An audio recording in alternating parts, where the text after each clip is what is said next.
so I'm going to introduce this young man here, ugly shirt and all, okay, University of Michigan. Now, it said wrestling on it. I'm good with Michigan wrestling. I'm not good. It says that on the other side. Okay. So this is Paul Gabriel, okay? I've been on Paul's podcast a couple times. Mo, I didn't see her sitting there. That's Mo sitting over there. If anybody, has anybody in here ever been to South Florida before? Okay, Mo owns property on this road called Ocean Avenue. On the beach side of it, actually, too. So it's on the water side. So it's, he won't say that, but I will. So you guys got waterfront property? You want a vacation? That's Mo. Mo rich as fuck. But Paul's successful in 9 different ways. There we go. I mean, owning commercial real estate, just multiple businesses. His YouTube page. How many people did you start last year when you started your YouTube page? How many? 87. We had 87 subscribers. January 1st of 20. Yes. On your uncle. January 1st, 2020. We had 87. And then today you have what? 90,300. So it's going well. 90,000 a year and a half. 90,500. Sorry. I know you won't talk about this much, but I think monetizing it wise, you make over 100,000 a month with that alone. Yeah. So just monetizing YouTube. But there's other reasons why, which I'll get into, but. Which you'll get into. So he's got success in thousands of ways. The reason I asked this group to be in here especially is because, you know, especially my video teams and stuff like that, I want you to see what he does. He does a lot of what you're going to be doing and what you're working on, okay? And then the other people in the room, you know, Tanner, I want you to see he's at BW graduate school, of course, and you're working on being a consultant. Grad school, sweet. Graduate school as a consultant, right? But I want you to take notes and see firsthand, you know, potential directions. I'm going to stop talking. It's all First notes for grad school, drop out. He's being serious. I'm 100% serious. So Hesh and I think we've become friends in the last year and a half. When you first came on, I don't think we had the YouTube channel quite going yet. So I'm 40. I'm not super young, but I still feel really young, as we always talk about. And Hesh is, 48. You know, when I was younger, so like, what's the age range here? There's some people right out of college, or some people who are probably in their 50s. When I was younger, I thought, start a business, you're successful, you're rich, life's great. And I'm not trying to be funny when I say that. I literally thought those exact things. I thought, okay, well, I just started a business. It's going to go awesome. I'm going to be awesome. This is going to be the best thing that ever happened. Everybody's going to be happy, right? And then you start to realize that when you start a business, it sucks. It really blows. And when we started our channel, one of the things we talk about all the time, and I'm going to be going from idea to idea because it all comes together in the same focus. Seth over here, the guy with the beard, we joked, Seth had his own successful, Seth has his own successful wedding business, wedding photography business. And we went to high school together. We weren't friends. We ran into each other at a Cavs game. We rekindled, blah, blah, blah. So Seth, we used to talk about it, and remember, we were putting videos on YouTube, and we were getting, remember, 17 views on YouTube. And we had this elaborate setup. The total I spent on my YouTube channel to get it running was $250,000 over about a 2-year period, which most people think is ridiculous. It is absolutely 1,000,000% ridiculous. But now it's worked out, and I always said to Seth, something's gonna happen here that's gonna make it work. But we were doing 17 views a video. Now, a really shitty video, like yesterday we put a video up that did very poorly, but it's a good video, but it doesn't appeal to the masses. It's been 15 hours and it has 5,500 views, which is really bad for us. The number one video we have is like 17,000 views in that same time. And we're growing. So when we think to ourselves, where are we gonna go? We don't even question, is it gonna be 1 million subscribers, 2 million, 3 million subscribers? It's just, this is what we're gonna do. But why did that happen? It happened because everything in success, I always tell people, we have this thing called, everybody's heard A to Z, right? And the hardest thing in the world is starting, but everybody's focused on the end. Well, I have a thing called B to Y because everybody misses the middle. And what's the middle? The middle is the 1,000 steps it takes to get to the end result, right? I used to be very big on end goal, end goal, end goal, end goal, end goal. What's everybody's end goal here? Like everybody wakes up and they probably had some idea of like, I want to make $1 million, I want to make this, or I want to do this, right? But that's not the most important part. The most important part is, what are we doing from now until that end goal? I always tell people, get your end goal, and get the 1,000 steps you have to get in between. And who here's into sports? What's the most important play in sports? The very next one. Who said that? Yeah, the very next play is the most important one. Always keep in mind your next one. Always keep in mind your end goal, but the most important thing you have to do is the very next thing. So that's what we did with our YouTube channel. We sat there and said, okay, and with every business we've ever had, but it's very applicable here to the YouTube channel. It was, okay, let's put high quality videos out there. We put in high quality videos, then we started to learn how you use YouTube and other software out there to tell you what videos to make. And surely 17 videos, 17 views became 50, became 100. I remember when we get excited, it goes, oh my God, we have 500 views on this video today. This is incredible. And it just keeps growing, and it's a snowball effect. And it's just like anything else in life. We didn't feel 90,000 subscribers. We just felt 200 a day. But it started out with, I remember we were doing, our goal was 1 a day. Let's get 1 new subscriber a day. And that was only 18 months ago, guys. 18 months ago, our goal was, let's get 1 new, I mean, look at Seth laughing over there. And the difference is Seth came from a business of, he was working at a company, doing a side business, and I had always just been, let me go do something a little bit different. But to me, it was all about getting that ball rolling. It was about get the next step. What's the next step? And I remember waking up one day and saying, we need to do more videos. That was it. I was like, listen, I just realized with YouTube, it was do more videos. You guys are all in the business of home mortgages. If I told you right now, make $1 million next year, but don't make any phone calls, how logical would that be? How many phone calls do you need to make $1 million a year here? Is there a formula of some sort? There is, absolutely. We have the analytics for it. If you're doing outbound dial, you need to close legitimately probably about 10 loans a month. Okay, so to close 10 loans a month. If you generate your own business, 10 loans a month. So if you generate your own business, how many phone calls are you making to generate 10 loans a month? You're probably dialing out about 6,000 dials a month. Okay, so that's about 300 a day for 22 working days. Is that possible? Very possible. Okay, so whoever here wants to make $1 million a year, he just told you what to do, right? Just like you guys are starting your YouTube channel, right? I'm just gonna tell you guys, make more videos that are relevant, and it'll be slow and frustrating to start, but over time, what will happen is a snowball will go. Look at everybody who makes it. Why did Hesh make it in life? I'm sure everybody's heard Hesh's story, right? 1,000 times. Right? Hesh made it in life because he put 4 phone lines in his house and said, I'm just gonna make a lot of phone calls. Has anybody heard of GMS, the payroll company? So the guy who owns his name, Mike Cahill, is a friend of mine. I asked him one day, I'm like, how'd you get started? He's like, well, I had this guy who said, hey, let me do this with you. I set up the whole business. I'm like, I'm gonna do your payroll. And then at the last second, he's like, I'm not gonna do it anymore. I'm like, so what'd you do? He's like, I opened the phone book up and just started making phone calls. And that's the benefit of life. If you're willing to just look at life that plainly, because guess what? Success is simple, but not easy. Who here has heard that before? Success is simple, but not easy. It's simple. Make 280 phone calls a day, you'll make $1 million a year. How easy is it to make 280 phone calls a day? How easy is it to sit there and make YouTube videos with a staff of 4 and an overhead of 8,000 a month so you can get 17 views? That's not easy. It sucks, right? But the whole point is, these are the steps it takes. That's the B to Y process that I always talk about. Everything's about that. Every amazing athlete in the world is an amazing athlete because they just did it a lot more than somebody else. Hesh always talks about being a wrestler, right? And you had the goal of, winning a national title. It's like, these are the things, and there's steps to take that. It's not, is there luck involved? Sure, of course there's, but if you're not ready, it doesn't matter what luck you have, right? And I look at this thing applicable to every single business and every single thing you want personally in your life. And that is what I focus on when I talk about anything having to do with success. I don't care what the success is. It could be personal, it could be professional, it could be anything in the world. The point is, there are 1,000 steps to get from here to where you want to be. The point, who's gonna get those 1,000 steps done first? That's the person who's gonna make it first. That's it. And if you're not hitting that, that's on you, right? So everybody has a different style. And this is something I want to talk about today. Everybody has a different style. One of the questions I want to ask, what time do you think I woke up this morning? Anybody want to guess? 5 o'clock, 8 o'clock, 4:30. Here are my wake up times. Can you read them out by day and time? Monday, 6:30. Tuesday, 7:30. Thursday, 7:30. Wednesday, 7:30. Friday, 8. Saturday, 8:30. Sunday, 9. That's an error on Saturday. I don't know why I woke up at 8:30 on Saturday. It's supposed to be later. What time does Hesh wake up during the week? 3:30. Who here is successful, me or Hesh? Both. The whole point I try to make is it's also about following your style. I love sleeping. I need my 8 hours of sleep. If I don't have 8 hours of sleep, I'm a miserable human being. I'm so much more productive. What I care about is, Hesh, what time do you go to bed at night? 9.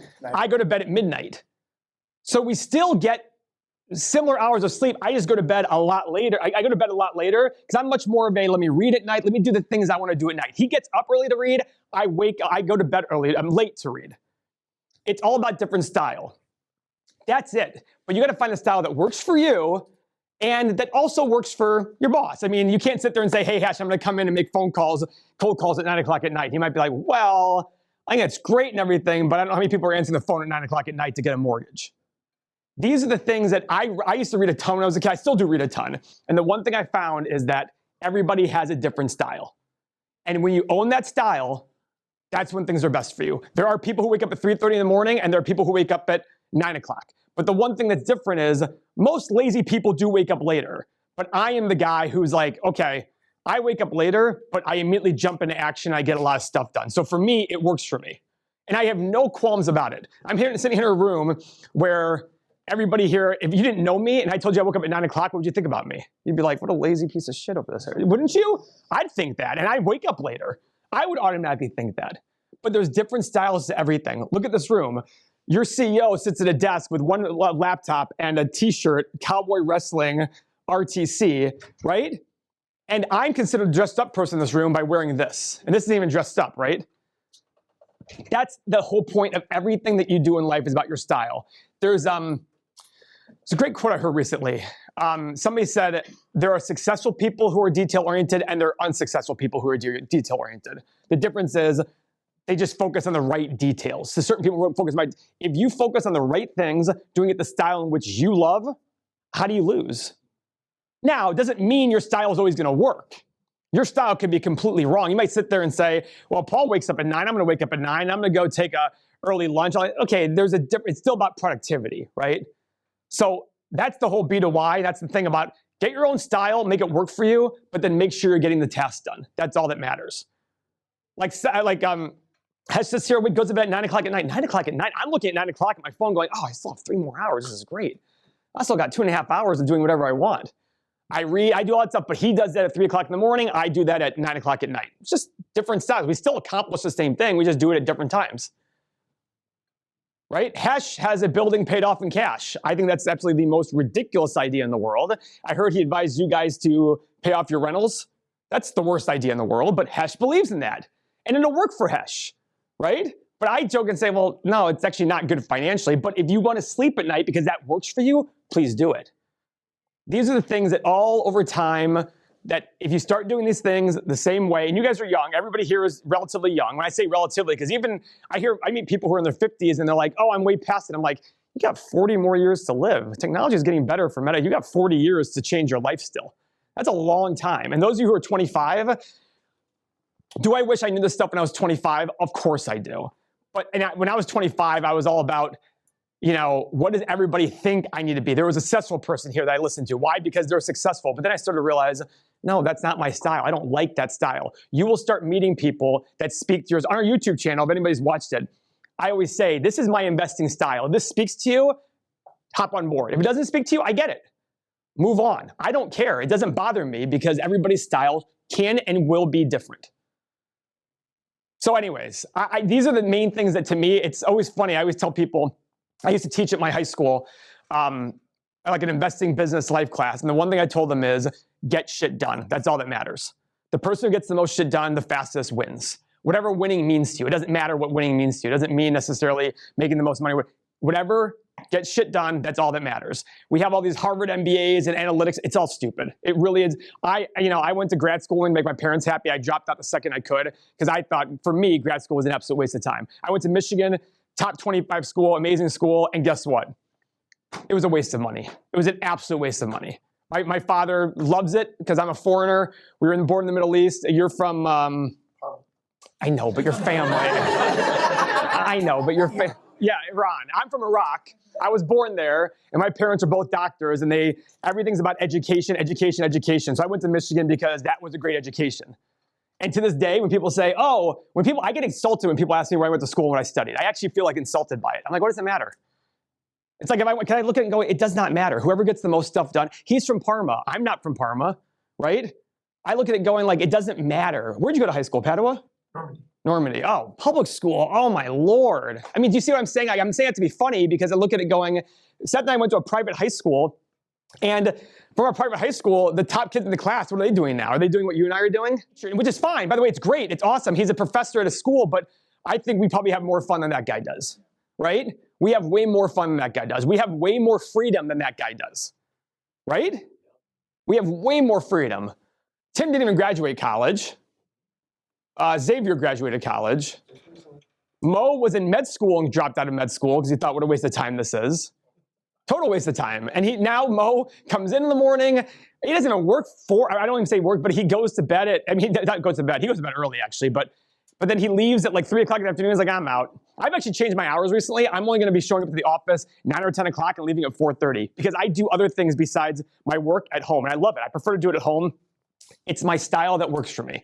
But you'll never ever hear me making excuses about, oh, we didn't do this. The second we have an issue, let's go fix it. Let's jump on it. There's never an excuse about like anything about it. There's no reason why somebody else is the reason for our problems. We just go fix it. And that's what matters.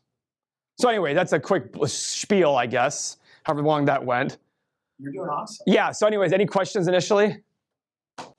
So for your specific style, Yeah. you're involved in a lot of businesses. Uh-huh. You have to allocate your time correctly for you to be able to put the right amount of time into those to grow those. Uh-huh. I heard you say like on your podcast, like to you, 1% over each month, that's growth, and you're cool with that. Yeah. Do you time block? Are you very regimented? Like you're obviously consistent with how you kind of structure yourself, like even with waking up. But like, is it like, okay, I'm out at 4. I have 30 minutes to get home. When I get home, I'm gonna take a 20-minute break, Nah. and then I get on and I do this. I work on this business. Like, Nope. how do you So- structure yourself? We have 8 or 9 businesses, and they're all run by people that we trust. So when I first started the business, it was all me all the time. All me. All I did was run one part of I ran one business, one property, and I was working 80 to 90 hours a week, and my head was cut off, and it was so awful. Now we have 8 or 9 businesses, have 30, 50 times the revenue, but I have a lot more free time. Like to me, it was about putting the right people in place that manage the processes that I sit there and say, hey, here's our goal. What do we think? Like, you know, it's funny. Tim runs 2 of our businesses. One of them's Everything Money. And to be perfectly honest with Tim will come to me with an issue, and when I look at Tim and go, why are you asking me this? That's a very common thing in the office. For me, I want to sit there and I have tasks every day that I accomplish. I created an app for us in the office called Task Manager. I assign myself tasks every day that are things I like. I'm an avid chess player. I play chess every single day. I study chess every day. I'm learning Spanish, and I'm an avid tennis player, and I work out every day and do cardio every day. Those are important to me. I don't have a set time. This is when I do them. I just know I have to do them. As long as I'm getting it done, I'm getting them done. It doesn't matter, but I will not let myself go to bed at night. First of all, I don't even get home before all those things are done. Those things are all done before I even go home. So that's the way I work on it. But for that time period, though, when you were working 80 hours, Yep. how do you suggest people manage that, I guess? Because, yes, it's great. It's easy to manage now at the point you're in, but how did you manage prior to that to get to this point? I just got things done. And when I realized the things that bothered me, the second I started generating, the most important thing I did was the second I started generating more cash flow, hire people to do the tasks that didn't matter to me. Don't do a task that you can hire somebody for 10 or 12 bucks an hour to do. You know, Seth and I had this conversation really early on, and I said, Seth, you need to outsource this, and this. He goes, no, that's not gonna work. I'm like, okay, then we're just gonna be stuck. That's what I really believed. I'm like, we can't grow unless we outsource our tasks. If you don't outsource the useless tasks, you're wasting your time. Your time is way more valuable than posting on Instagram. And I only say that to say, for me, it's not useful for me to post on Instagram. My best things being done are thinking. And that's the great thing about my job now. Before it was 89 hours a week of do. Now it's more like, okay, strategy. How do I think about how we get to the next level if I choose to get to the next level? Listen, my goal, 15 years ago, this is a true statement. It was devastating to me to not be the richest person in the world. And over time, I've realized that's not gonna provide me happiness. So now it's more about what do I need to do to provide happiness, and how can I have people who are around me to get that to happen? Before it was just get shit done, but the second cash flow started building, it was immediate. I mean, that wasn't immediate. I always thought I was only gonna be me. I was just like, this is only gonna be me. And then I started to realize that that's pretty arrogant to say that. If you think your business needs you, you don't have a business. If your business absolutely needs you and only you do not have a business. You have a hobby that pays you money. That's it. Because the second you die, what happens to your business if it needs you? And by the way, most business people are bragging, oh, I'm the most important person in my business. Then you suck. You really do. You didn't teach anybody to do anything. You didn't put a process in place that worked.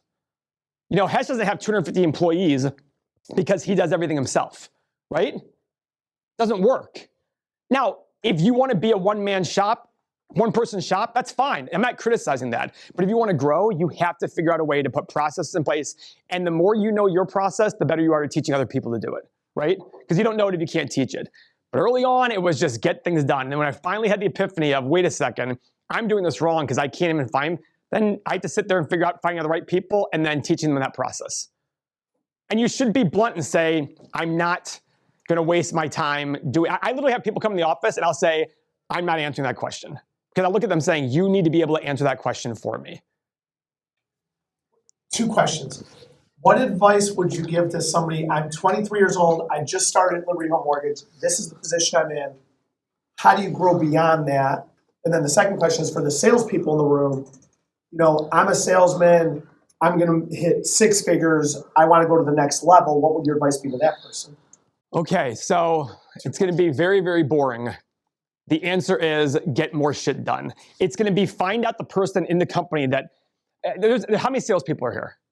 Not in this room, in the company. In the company, 125. Okay, so they all have the same style.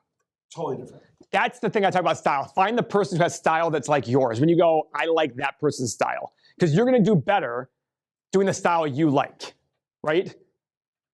If you find that person, emulate them. Ask them questions. You might find out like, you know, I actually don't like that at all. This is actually more appealing to me. If you find the person that you want to become, then go emulate them as much as you can. But it doesn't mean you're going to follow them 100%. But start by doing that, and then there'll be things going, you know, I don't like this very much. Go do that. Same thing with 100,000 to the next level, whatever that means. Break it down. What does it take to get to the next level? And implement. That's it. If you want to triple your income, my guess is you have to get a little bit better at sales and make more phone calls. That's just my guess. I don't know this business inside and out, but that's just my guess. What about like to Mark, for example? Mark's 18 years old, graduated from the vocational school. Right here. Mark's right here.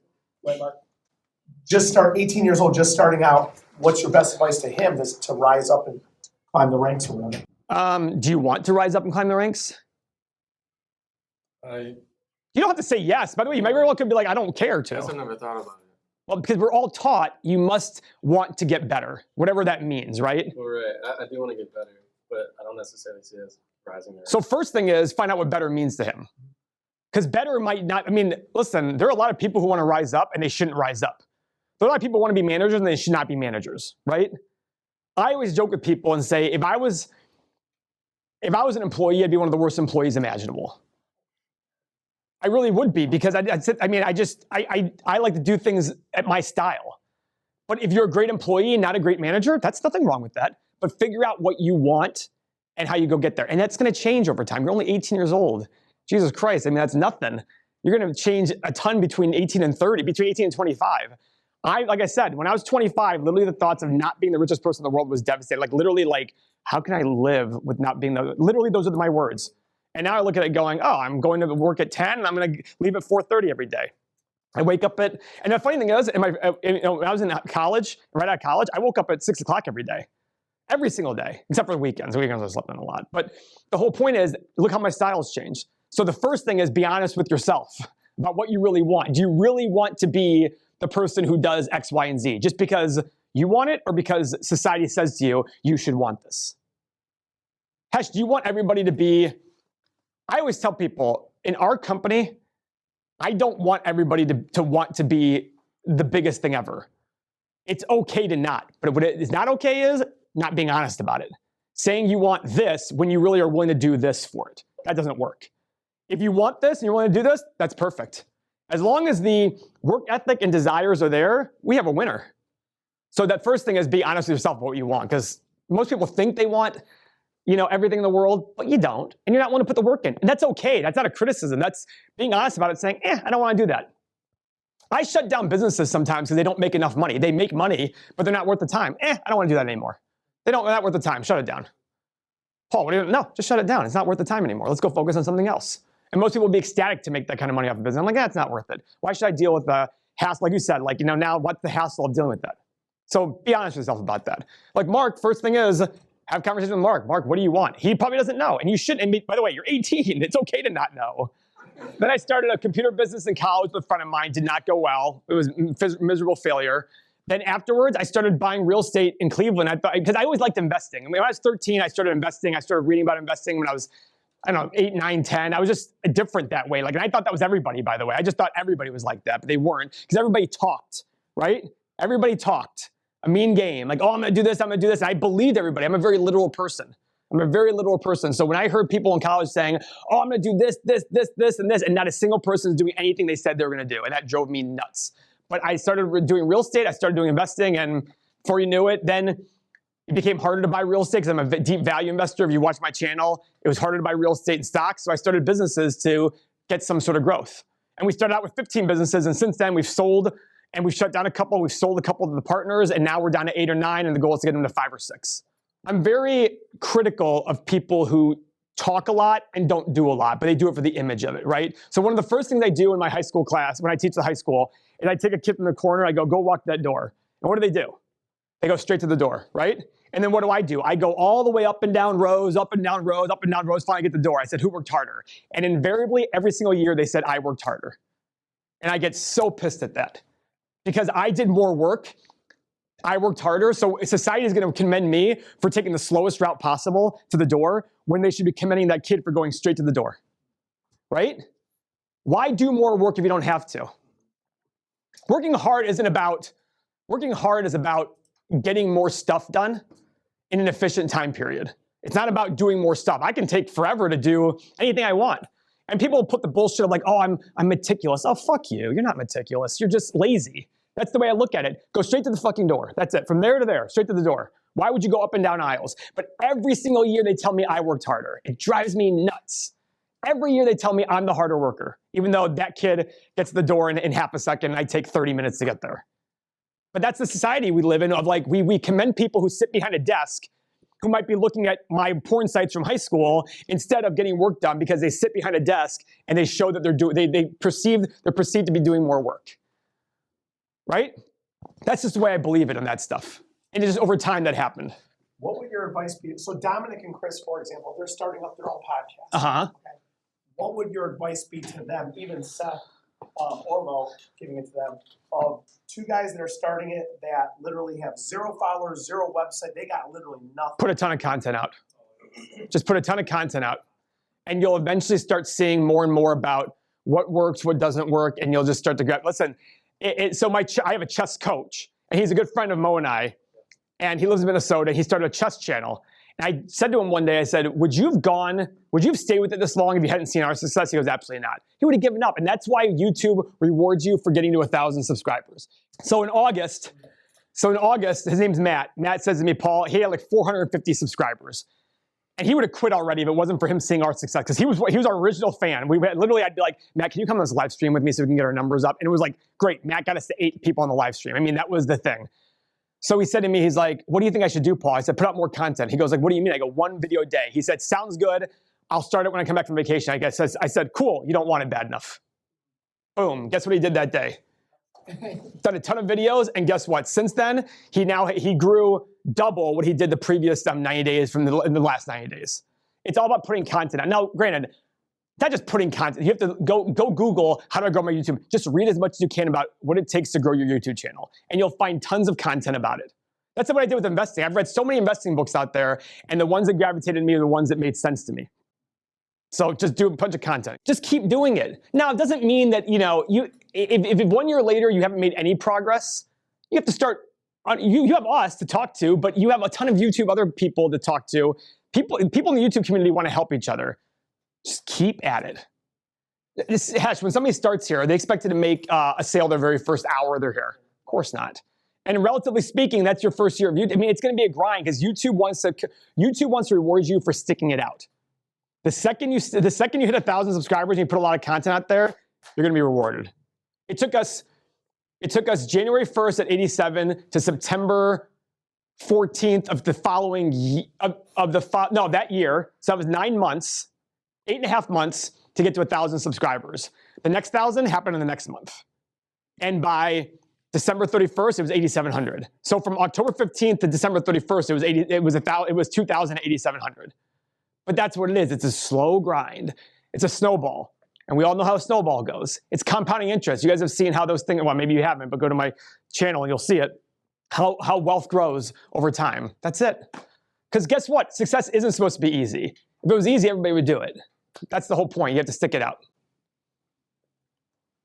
So this is going to be like personal advice I'm asking you. Just to take into account. I'm not gonna say I'm gonna go Yes, quit. But, yeah. So in your interview with Hesh, you talked about how you had the conflicting mindset, which I gotta be honest, like I almost more so like agree with some of your points more on the way he said. Not saying it was wrong. Again, you guys are both. Of course, different style. People. But you said you have like the Eckhart Tolle view now, where it's like I'm very power of now. Like I have my end goal, but like it's the law of detachment. You kind of like let it go and you just focus on what you have to do now. Your intermittent actions, right? The B to Z or B to Y. The Y, yeah.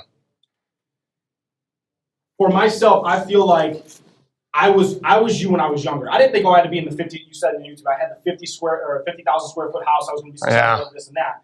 I thought in high school, like if I could just make money, seeing my family go through certain financial aspects or whatever, you know, being on food stamps, this and that. It was if I made money, I could save everything. In my first 3 years, I've been able to every year double what I've done. Well, not double, but like over 100,000. Do that. Okay, I'll be personal with it. And I'm here, and it's like. I feel like I've made it quicker than what I thought, and it's not even that big of a change. And now I find myself kind of in a rut where it's like, damn, I don't feel like I need to make $1 million in a year to be happy because I'm happy as shit now, and I can not work for 8 months and be cool. And it's like, how old are you? 26. It took me to 37 to realize that. So like, what is like? Because I don't want to be like, okay, the next thing, like, because I don't want to be stuck in the rat wheel of like, oh, okay, this year I got to make more, then more, then more, because I feel like the difference, literally the same thing between very poor people and rich people is. We're all just wanting more. And I don't want to be stuck up in that personally. That's not the life I want. So, like, I don't want to say I'm cool with where I'm at. Okay, let me be content for the rest of my life. What's, like, the next thing? Is it finding out to be more happy? To me, that's just too general. And, like, Why is it too general?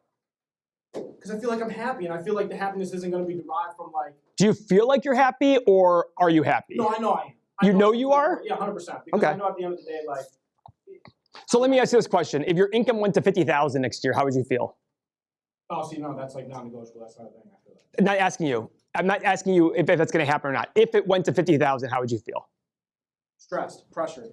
Okay. Yeah. So to me, that's where I looked at it going. And from my personal perspective, that's what I want to shift about myself. Because I had the same feeling as you, and I still have that same feeling. I'm not where I want to be, like Eckhart Tolle and Power of Now. I'm working my way there. Right. If I went to 50,000 a year in income, I would be concerned about that. Right. And that's where I don't want to be.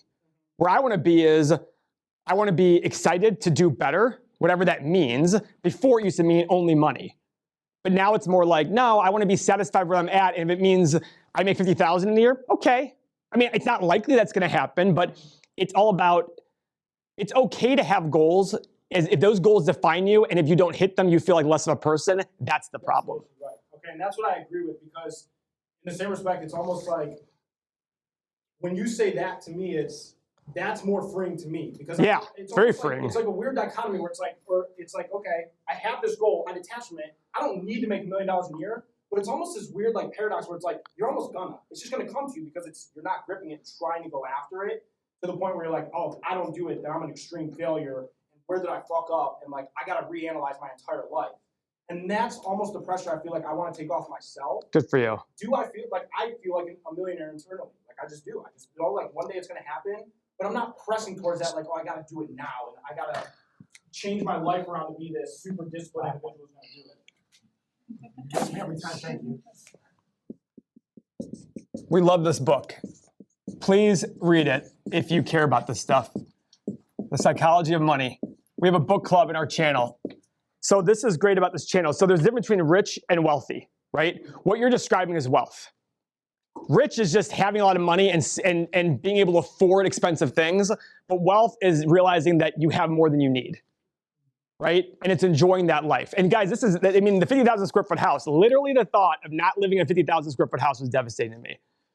And my quote unquote ex-girlfriend, who we might be getting, she lives in a 2,300 square foot house. I remember saying to her the other day, I'm like, I could live here. And the thought of that ever being, it was just like, oh my God, there's no way. Now I'm just like, yeah, I'd live here. I wouldn't feel less of a person. Before it, I felt like less of a person.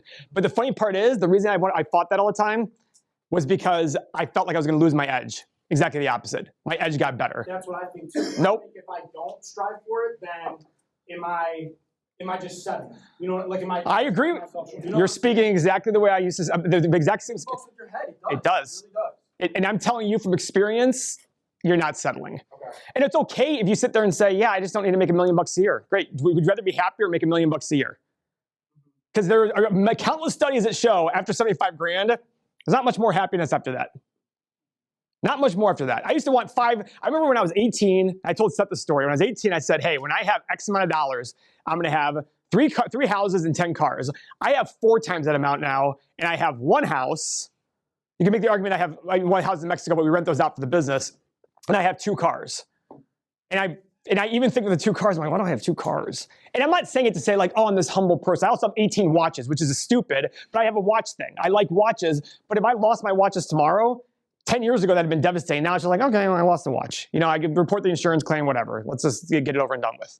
So that's where but I didn't lose the edge. I actually found myself being more successful because I did the things I want to do for the reasons I want to do them, not because I felt I had to hit this level before. And that's the big difference. And trust me, I went through exactly what you're talking about there, but at a much later age, so you're going to be very thankful that you're going through it now. Because that's a very big, I mean, they've heard me talk about this. Like, that's huge that you're this young and still going through that. Most people died not even going through that. Dominic and I talk about this a lot, like when enough is enough. When is enough enough? When did you realize enough is enough? Or do you, 3 years ago? Yeah. Because I can do whatever I want whenever I want. I can wake up at 8:30. I can never go to the office. I can go to the office. I can sit there and say no to doing something or yes to doing something because I want to do it. That's enough. That's crazy. Yeah, that's awesome. That's enough. Listen, numbers wise, I will be a billionaire someday. That used to matter a lot to me. And it still does, only because I want to see that I did my businesses and my investments the right way. That's the only reason I want that. But now it's more of like, I used to look at my net worth every month. I actually told my brother recently, I'm no longer looking at my net worth. It's absolutely irrelevant. What matters to me is every deal we do is a good deal, and every business we have does well and gets us a good return on our money. The rest will take care of itself. Before, I was way focused on the ends and not the means, right? Now it's more focusing on the process, and the end will just take care of itself. If you talk about that with wrestling, don't you? Right? And that's every aspect. If you wanted to be a 95% free throw shooter in basketball, and it took 1,000 free throws a day, just focus on the 1,000 free throws a day. That's all you have to do. And eventually the thing will happen. That's it. But if you're only focused on 1,000 free throws, it's the whole focusing on Z. The B to Y is what matters. I'm not some enlightened like monk here. I just sit there saying my journey has been much more of a, when I was 30 going, wait, I make a lot more money than I expected. Why I don't feel happier? And then 35, and then all of a sudden, and I got lucky because somebody very close to me went through the same journey 15 years before, and he and I started talking. I'd say, you know, you said some things, and this makes sense to me. And maybe this will make you guys feel, I don't know what the whole point is, but if this is for the right reason or not, but being happy, it will make you more successful. It'll make it possible for you to hit every goal you have, whatever that goal is, financially, personally, all that stuff. That's all that matters. But read this book because it's all about, one of the things they talk about is freedoms. Everybody talks about wanting freedom, right? And I go to my high school, I ask them, what's happiness to you? And invariably, they all say what? Money. Why? Because, well, yeah, even if I have a miserable job, I can at least go take vacations and buy stuff that I like. And I'm like, okay. To me, one of the worst things in the world is to make a lot of money in a job you hate. Because how do you leave that job? So then you're upset. Then you go home and you take out your family. And then you have a tough family life. And then all of a sudden, your tough family life comes to work. And before you know it, you're stuck in a rut and you're depressed. And then you have whatever. You're thinking bad thoughts. I was going to make a vulgar comment, but I won't because it's probably not a good idea. Don't just worry about now as much as you can. Worry about doing the things you enjoy doing. Trust me when I say my biggest fear ever was losing that edge. I did not lose the edge. I think I got better. Because I shouldn't say the edge. The word "the edge" has like a spin of like this cutthroat. Like you guys ever seen Succession? The show Succession. Yeah, on HBO. I don't know. I like it because it tells me everything that I'm glad I'm not. Because I used to want that life. And then I realized how miserable, and that's probably way more prevalent than people realize. Right? Way more prevalent than people realize. And I just look at going, it's not worth it.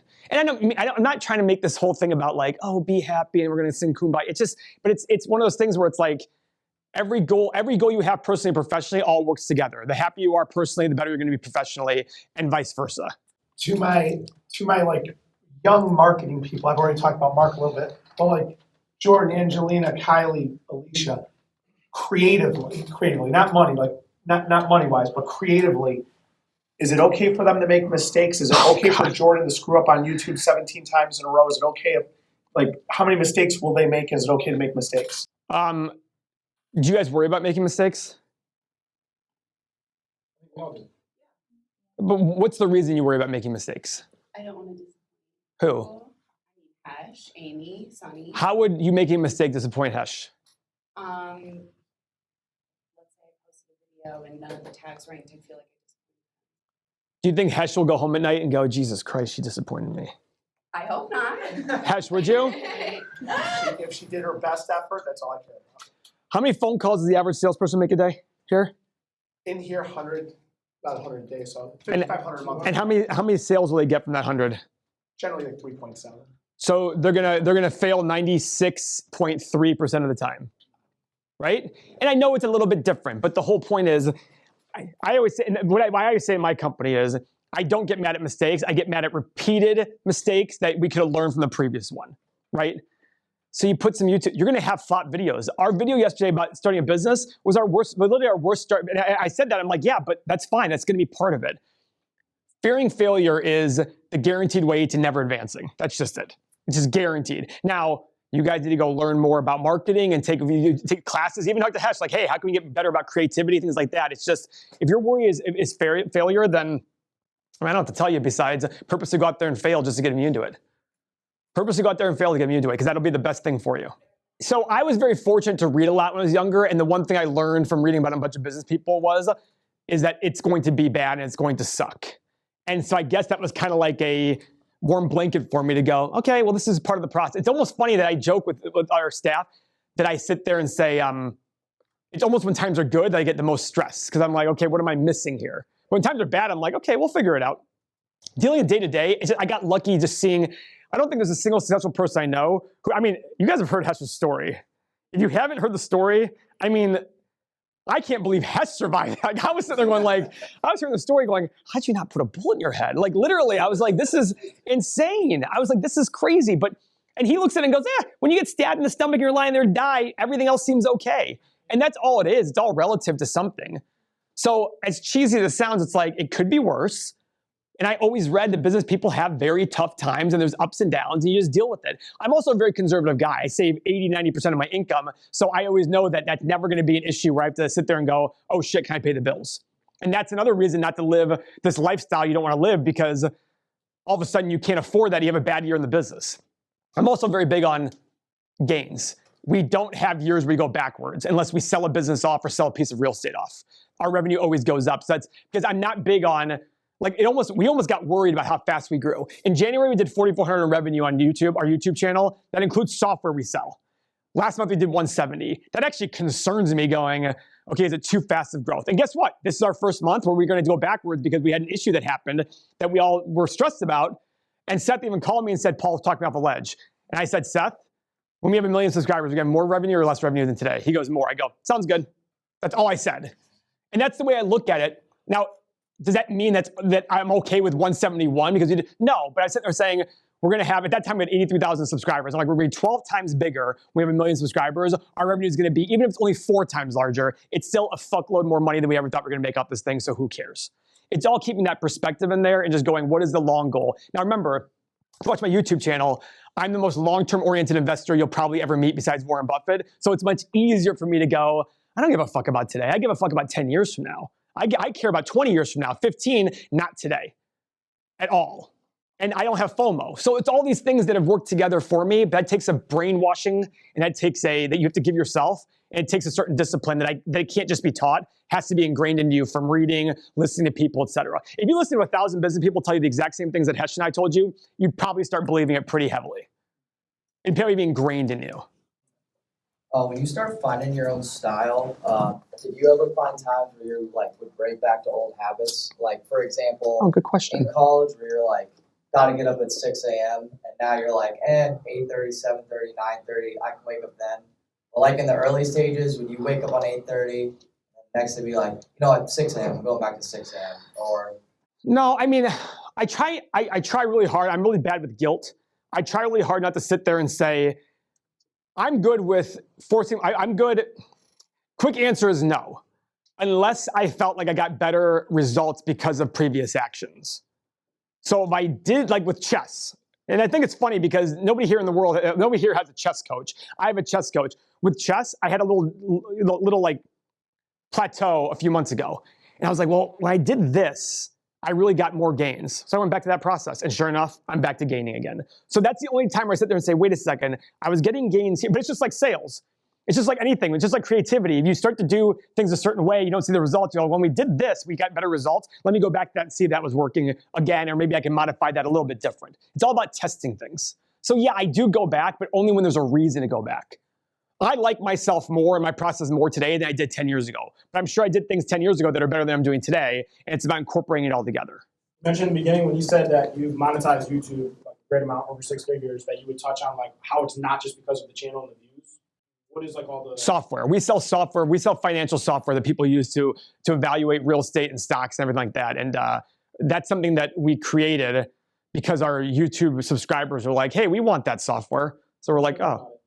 Versus what else is out there? It's one major thing is the community. We have 6,000 people who buy the software every month, and they can all talk to each other about investing. 2, ours is, I hate to say this, I really don't believe in win on price and lose on price, but I realized that, does anybody know the Dell computer story? Michael Dell was like 14 years old. His parents bought him a computer. He opened it up like the a-hole that he was and said, there's $800 worth of stuff in here, and they charged my parents $3,000 for it. Let me go do it for $1,600. That's the way I looked at it with the software. I was like, why do these companies charge $500 a month for software that as long as you have a user mass, you can charge $30 to $40 a month and make tons of money? And that's what I did different with that one. So I give them all the access that these other sites give them that don't cost $200 to $500 a month. And the big thing is I also provide more tools.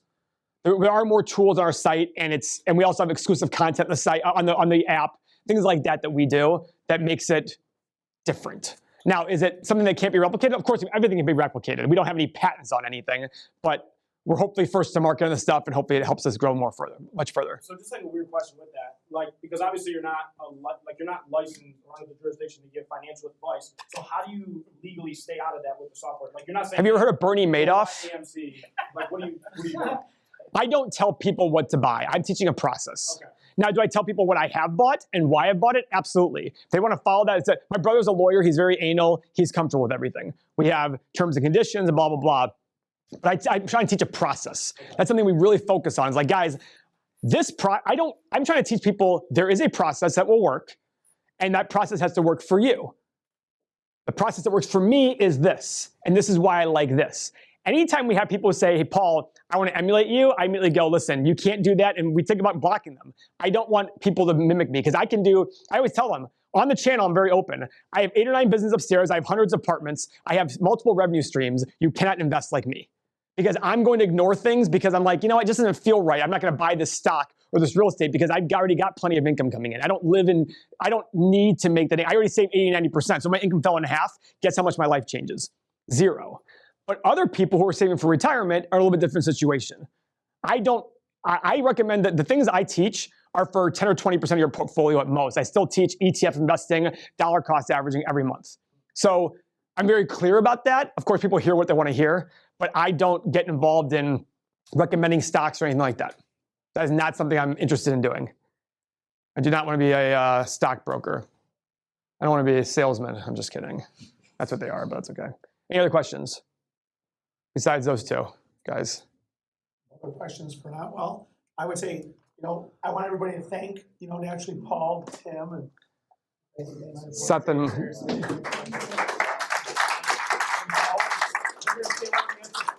for you guys want to talk to, but thanks for coming. Yeah, thanks for having me, guys. I mean, just incredible. I can listen to you all day long. And by the way, to Seth's point, Hesh texted me last week. Do you want to come in and talk for 30 minutes? Yes, when? How does next Wednesday look? Sounds good. 10 o'clock? Perfect. See you then.